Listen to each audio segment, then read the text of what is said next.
Sonia, Bonjour. rebonjour. Re. J'ai envie de te poser une question. Après ce premier livre que tu as écrit, beaucoup de choses déjà, Ouais, exact. tu aurais pu écrire d'autres choses. Ah oui. Qu'est-ce que tu aurais envie d'écrire si tu avais un deuxième livre? Mais des choses que j'ai oubliées, parce que tu sais, hier il s'est passé un événement. On a déjeuné avec des amis et la personne qui était avec nous, le couple qui était avec nous et leur enfant, la femme, son épouse, est exactement comme moi. Et il nous est arrivé un truc hallucinant, c'est qu'on avait oublié toutes les deux que dans le livre, Philippe, moi je l'avais invité à venir dans ce restaurant. J'en parle dans ce livre de Philippe, le restaurant de Philippe. Alors, Et restaurant de Philippe, c'est quoi? oh, c'est une Restaurant de très drôle Philippe. d'histoire. C'est des amis à nous qui nous ont demandé de les accompagner au restaurant, comme tu vas avec tes amis. Je ne connaissais pas ce restaurant du tout. Et en plus, c'est pas loin de chez moi, donc il me dit venez, on a un nouveau restaurant qu'on connaît très bien, vous accompagnez, il n'y a pas de souci. Donc, rendez-vous 20 h, comme tout le monde, on arrive au restaurant. Et j'avais demandé à mon ami, à son épouse, j'avais demandé tu peux me ramener mon livre que je t'avais prêté? C'était à propos d'un livre d'une médium. Je lui ai dit, elle se posait beaucoup de questions. J'ai dit, écoute, commence à lire par ça. Moi, j'y vais doucement quand les gens me posent des questions. Je veux pas. Après, ils prennent ou ils prennent pas. On arrive au restaurant, on s'installe et ils sont déjà arrivés. Et sur la table, posée en plein milieu, il y a le bouquin qu'elle voulait me rendre. Et j'ai dit, bah, écoute, comme j'ai mon sac un peu petit, on le laisse sur la table et je le prendrai tout à l'heure. Voilà, pas de souci. Et là, le patron vient nous proposer des apéritifs et il nous regarde. Le patron du restaurant, qui s'appelle Philippe, bien sûr, arrive et regarde le livre et il tourne autour. Mais je vois qu'il regarde le livre, mais il ne dit rien, c'est un livre. Et en plus, médium, c'est un mot que je déteste, et tu le sais. Et à ce moment-là, il s'approche, il revient à notre table, il dit, excusez-moi, à qui appartient le livre? J'ai dit, bah, il est à moi, c'est mon ami qui me le rend. Il dit, mais il y a quelqu'un d'entre vous qui est médium ici? D'entre vous. Ah oui, sur les 4. Et j'ai dit, pourquoi vous posez cette question? Il dit, est-ce que ça m'intéresse? J'aimerais discuter. Il me dit, mais c'est qui est médium? J'ai dit, écoutez, on se voit tout à l'heure, on vous verra tout à l'heure, on vous dira, oui, il y a bien quelqu'un qui voit les choses à l'avance. Il me dit, oui, parce que c'est vous, hein, il me dit. J'adore. Oui. C'est vous, parce que c'est moi qui réponds. Donc il s'est dit, il n'y a que moi qui réponds, eux, ils ne répondent pas. Et je lui dis gentiment, j'ai dit, écoutez, on va passer la soirée. Batterie. Vide? On va le refaire. Continue. Ah bon. On a eu un petit problème technique, là, apparemment, C'est de batterie. Elle est à combien? Mais ça devrait aller. Ok. Voilà. Et en fait, de là, je lui dis, écoutez, après le repas, je viens vous voir. Et au moment où je lui dis ça, moi, ça fait un petit moment que je dis, bon, allez, ferme. Parce que moi, je ne suis pas ouverte dès que je rentre dans un endroit. Il faut arrêter. J'ai pas envie d'être dérangée constamment par tout ce qui est énergie. Et il me dit, est-ce que vous voyez quelque chose? Est-ce que vous sentez quelque chose? Je dis, écoutez, je vais être très clair. On est à table. Hein. On n'a même pas commencé. On n'est même pas à l'apéro. Je dis, écoutez, c'est derrière moi, sur ma gauche. Vous voulez que je vous donne des informations? Elle n'est pas très grande. Elle doit faire 1,55 m maximum. Je suis gentille. Elle a les cheveux à peu près longs comme ça. Elle a le visage très gris. Elle est décédée il y a à peu près entre 30 et 35 ans. Peut-être 40 ans, je dirais. Ouh là, oui, donc et ça fait... oui, et elle est très agressive. Et elle est derrière moi, contre le mur. Elle passe du comptoir de la cuisine au comptoir au bar. Vous voulez en savoir plus? Et là, il est livide. Il devient livide. Donc, normalement, il y a une musique là, tu sais. C'est marrant. Mais bon. Donc, je lui dis, je verrai après le repas. Après notre repas avec nos amis. Et quand je lui ai dit ça, je l'ai vu, il était un peu livide. Mais j'ai dit, vous inquiétez pas, je viendrai vous voir tout à l'heure. Donc le repas a lieu, il n'y a pas de souci. Et là, il commence à me parler d'événements qui se produisent assez importants, où il a été obligé de faire appel, dans un premier temps, à la police. La police. Parce qu'il pensait que quelqu'un rentrait dans le restaurant régulièrement avec un double des clés pour... tu sais, tu peux imaginer tout, et les gens sont capables de tout, qui venait mettre le souk dans son restaurant. Donc j'ai dit le souk, qu'est-ce que vous appelez le souk? casser tout dans le restaurant, quelqu'un qui vient se venger parce qu'il n'a pas eu le salaire qu'il voulait ou parce qu'il est jaloux. Il me dit non, il me dit je quitte le restaurant vers 1h du matin, je reviens à 6h du matin, les tables sont posées les unes sur les autres. J'ai comment sur les autres? Il me dit j'ai dit purée, mais qu'est-ce qui se passe? Et il commence à me raconter. Il commence à me raconter tout ce qui lui arrive. Et j'ai dit, premièrement, la femme que j'ai vue dans votre restaurant, je ne suis pas la seule à l'avoir vue, la femme que j'ai vue dans votre restaurant, elle est très agressive. Et on en reste là. J'ai dit, écoutez, si vous avez besoin de moi, vous m'appelez. Je lui donne mon numéro de téléphone. Mais il ne m'a pas appelé. Moi, je ne veux pas obliger les gens. Il ne m'a pas appelé. J'ai dit, moi, je ne vais pas payer. Je me déplace. Je prends sur mon temps de repos. J'ai dit, mais il ne m'a pas appelé. C'est pas grave. Et en fait, on est revenu 15 jours après. Il me dit que ça se reproduisait. Là, à ce moment-là, sa compagne de l'époque est venue me voir en me disant qu'elle est terrifiée. Le chef de cuisinier est terrifié parce qu'il a vu des choses. Et là, à un moment donné, quand ça allait beaucoup trop loin, c'est que il a été agressé physiquement. La police est venue parce qu'il a changé les serrures. Parce qu'il s'est dit peut-être au début, quelqu'un essaie de lui faire peur. Et un jour, c'est très complexe. Mais je l'imagine à la police et dire je viens d'être agressé par une vieille dame. Non, il n'a pas dit ça. Au début, il a pensé que quelqu'un... Mais t'imagines débarquer au commissariat de police? Non, c'est les flics qui ont débarqué pour constater ce qui se passait dans le restaurant. Bah oui, au bout d'un moment... Et t'imagines s'il dit, il va chez les flics et il dit, voilà, j'ai été agressé par une vieille dame qui est morte il y a 35 ans. 35 ans, 40 ans. Ils vont se dire, mais... Ben lui, il n'a pas dit ça. Il a appelé la police, il a dit quelqu'un qui vient, qui doit avoir les doubles des clés du restaurant et qui me met le carnage dans le restaurant. Donc évidemment, ils sont venus, ils changent les serrures. Et à un moment donné, la police, qu'est-ce qu'elle décide de faire? C'est lui qui me l'avait expliqué. Lui s'en va du restaurant. Il y a une équipe qui vient s'installer dans la voiture en planque, en disant si quelqu'un qui a le double des clés, il a changé les serrures, vient et va constater. Et ben, quand le matin il est arrivé, lui il les a invités, ils sont sortis de la voiture. Et évidemment, ce qui est arrivé, c'est que tu avais les tables les unes sur les autres, les chaises dans une perfection posée en équilibre incroyable. Mais ce qui a surpris la police, c'est comment ils ont pu mettre la dernière chaise si tu n'as pas une échelle. Oui, ça c'est... Mais il n'y a pas d'échelle dans le restaurant. Et il n'y a pas de porte, tu sais, très souvent tu as une porte de sécurité dans un restaurant. Non, là, une seule et unique porte. Il n'y a pas coupe-feu, là, les portes coupe-feu, oui. Il n'y a pas. Et de là, je fais vite, je raconte, on invite nos amis, ce couple qu'on a vu justement hier, avec qui on a déjeuné, et elle m'a rappelé une chose que j'avais complètement oubliée. Elle m'a dit, tu te souviens le restaurant de Philippe où tu nous as demandé de venir et tu m'as rien dit?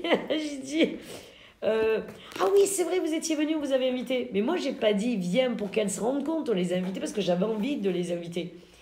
Et hier, elle a raconté un truc hallucinant que j'avais complètement oublié, tu vois, je peux pas tout marquer. Elle était assise à côté de moi, elle faisait, Sonia, il y a quelqu'un qui est derrière moi, une dame, et elle a décrite. Mais moi, elle me dit, mais pourquoi tu me l'as pas dit? Je dis parce que je pensais que tu n'allais pas la voir toi aussi. Elle l'a vue et elle a décrit. Et hier, elle expliquait à table à Christian, elle l'a décrit, elle était émue, elle en pleurait, elle pleurait. Je lui ai même demandé si elle voulait témoigner. Bon, je vais essayer de la convaincre de témoigner parce qu'elle est terrifiée, elle était terrifiée, elle pleurait. Même hier, elle pleurait encore, elle disait, elle était là, je la voyais, elle était derrière nous, elle me l'a décrite. Elle l'a décrit à table exactement comme moi je l'avais décrit avant.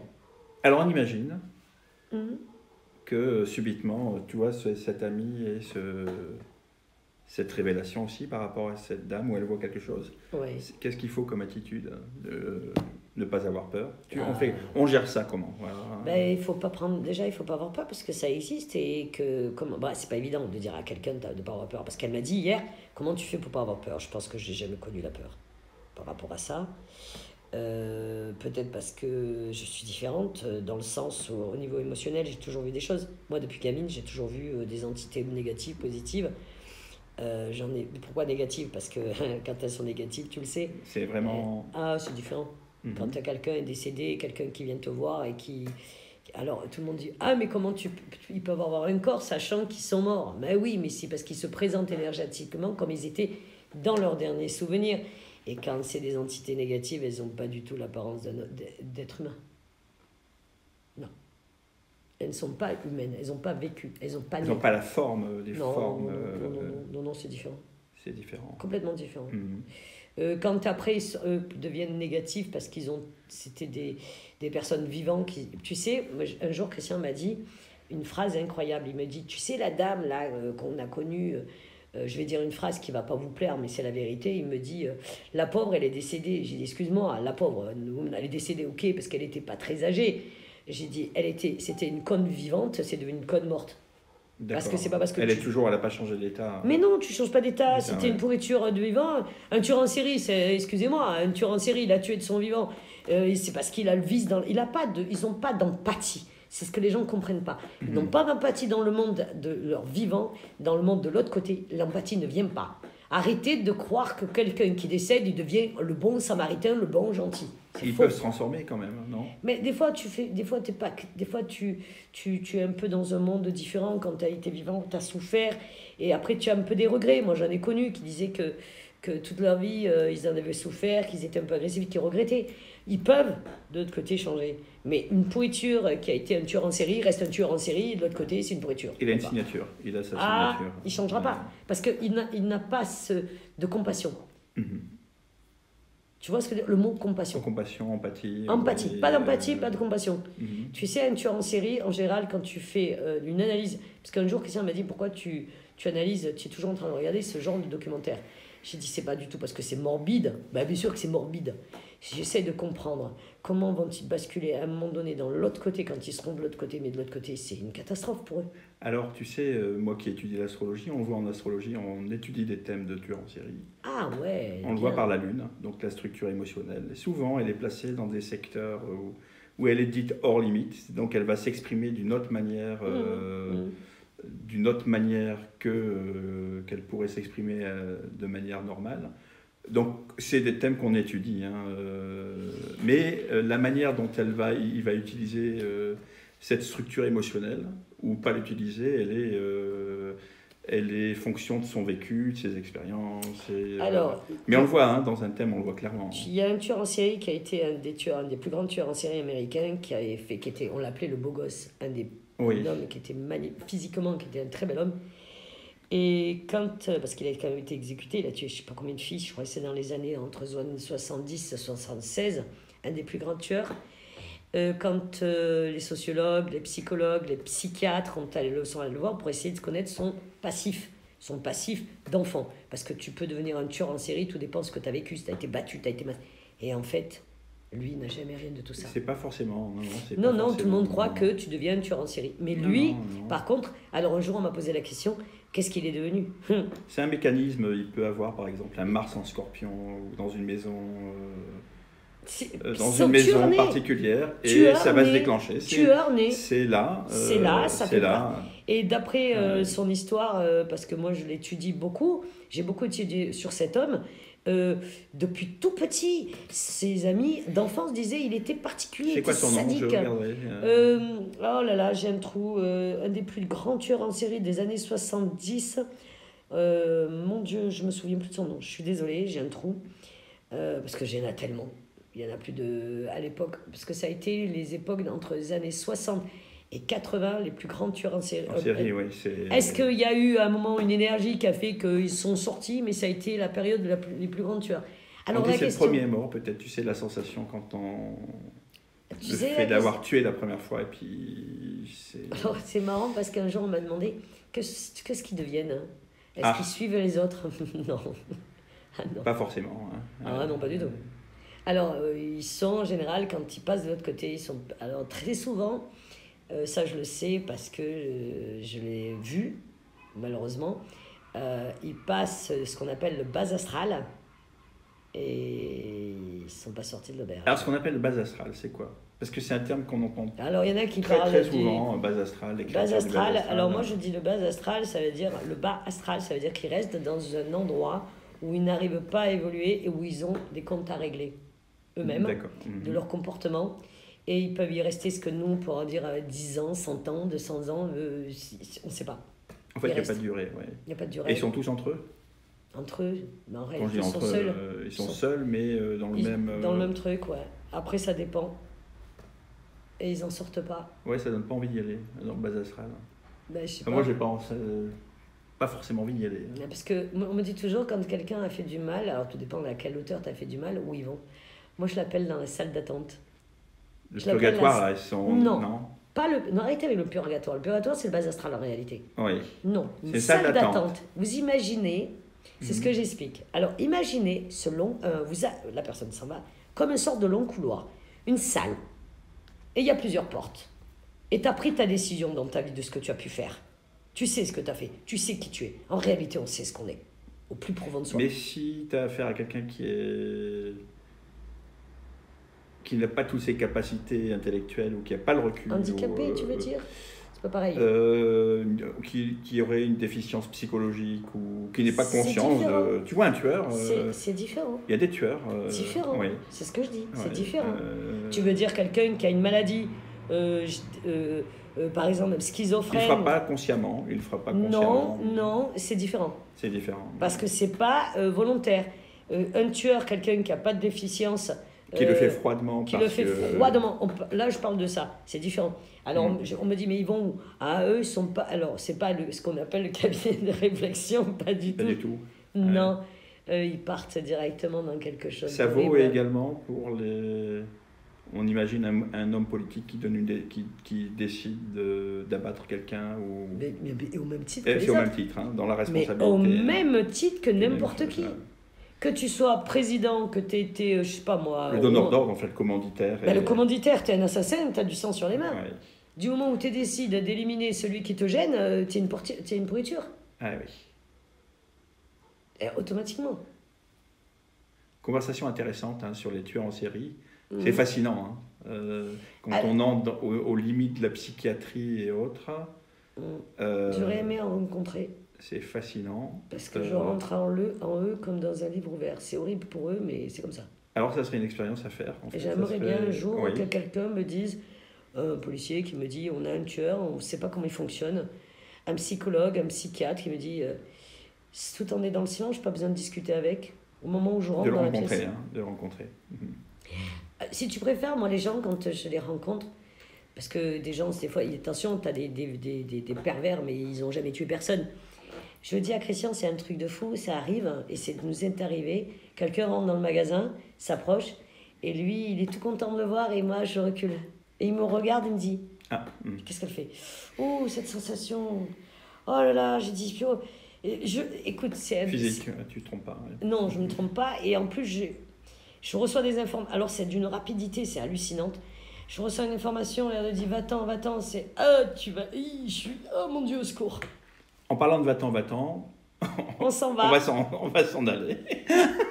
Puisqu'on a passé. Voilà. Je vous remercie beaucoup. Je vous demande si ça vous intéresse le petit pouce. Abonnez-vous. Abonnement. C'est gratuit. Je répète, partagez avec vos amis. Et des prières. Et je vous en supplie, posez-moi des questions parce que c'est pas évident. Je vais essayer de vous répondre le plus possible. Alors ça clique, ça circule, on abonne, on appuie sur les... Voilà, c'est important de le faire.